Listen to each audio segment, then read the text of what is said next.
Brad Steiger is an American author born in the 1930s. He specializes in books on fringe topics, such as UFOs and extraterrestrials, the paranormal, secret societies, and more.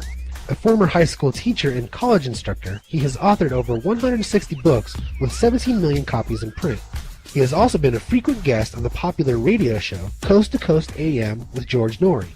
In 1967, Brad Steiger and Joan Rittenor wrote a book called Flying Saucers Are Hostile.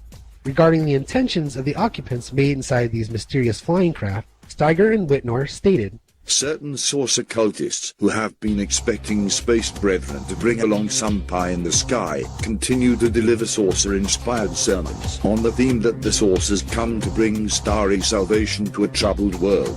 The self-appointed ministers who preach this extraordinary brand of evangelism ignore the fact that not all saucers can be considered friendly. Many give evidence of hostile actions. There is a wealth of well-documented evidence that UFOs have been responsible for murders, assaults, burning by direct ray focus, radiation sickness, kidnappings, pursuits of automobiles, attacks on homes, disruption of power sources, paralysis, mysterious cremations, and destructions of aircraft. Dozens of reputable eyewitnesses claim to have seen alien personnel loading their space vehicles with specimens from Earth, including animals, soil and rocks, water, and struggling human beings." Steiger not only believes that the most encountered beings are hostile, but that these aliens are actually reptilian or saurian creatures.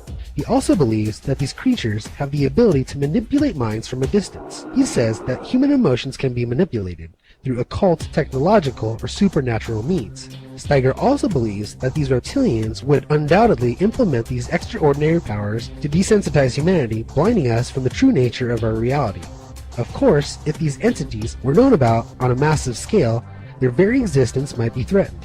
There are many who subscribe to the reptilian belief and the idea of it being connected to a grander conspiracy involving collusion with world leaders. There are some who would go as far as to say that there are a lot of movies, TV programs, children's shows, etc., which present these reptilians and other beings in a benevolent manner, are subconsciously programming people and steering them away from the truth.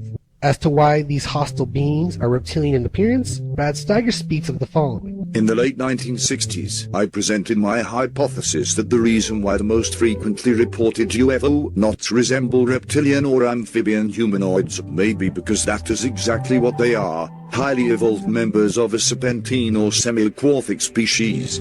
A provocative theory is that the dinosaurs didn't really vanish. They evolved into a humanoid creature that eventually ran its course or was destroyed in an Atlantis-type catastrophe." Steiger continues, "I had developed this hypothesis considerably, so I was delighted when I received word that Dale Russell of Ottawa had fashioned a model of a humanoid dinosaur using Stenochosaurus as their inspiration. The result of such scientific speculation was an astonishingly human-like creature that Russell terms a dinosauroid.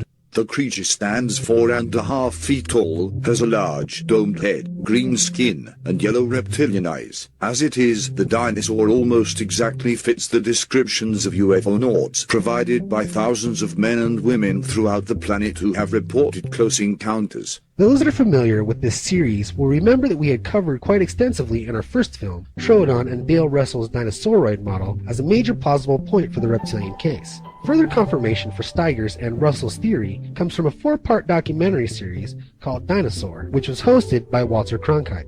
This program also described the possibility that certain groups of ancient saurians may have evolved into hominid sauroids.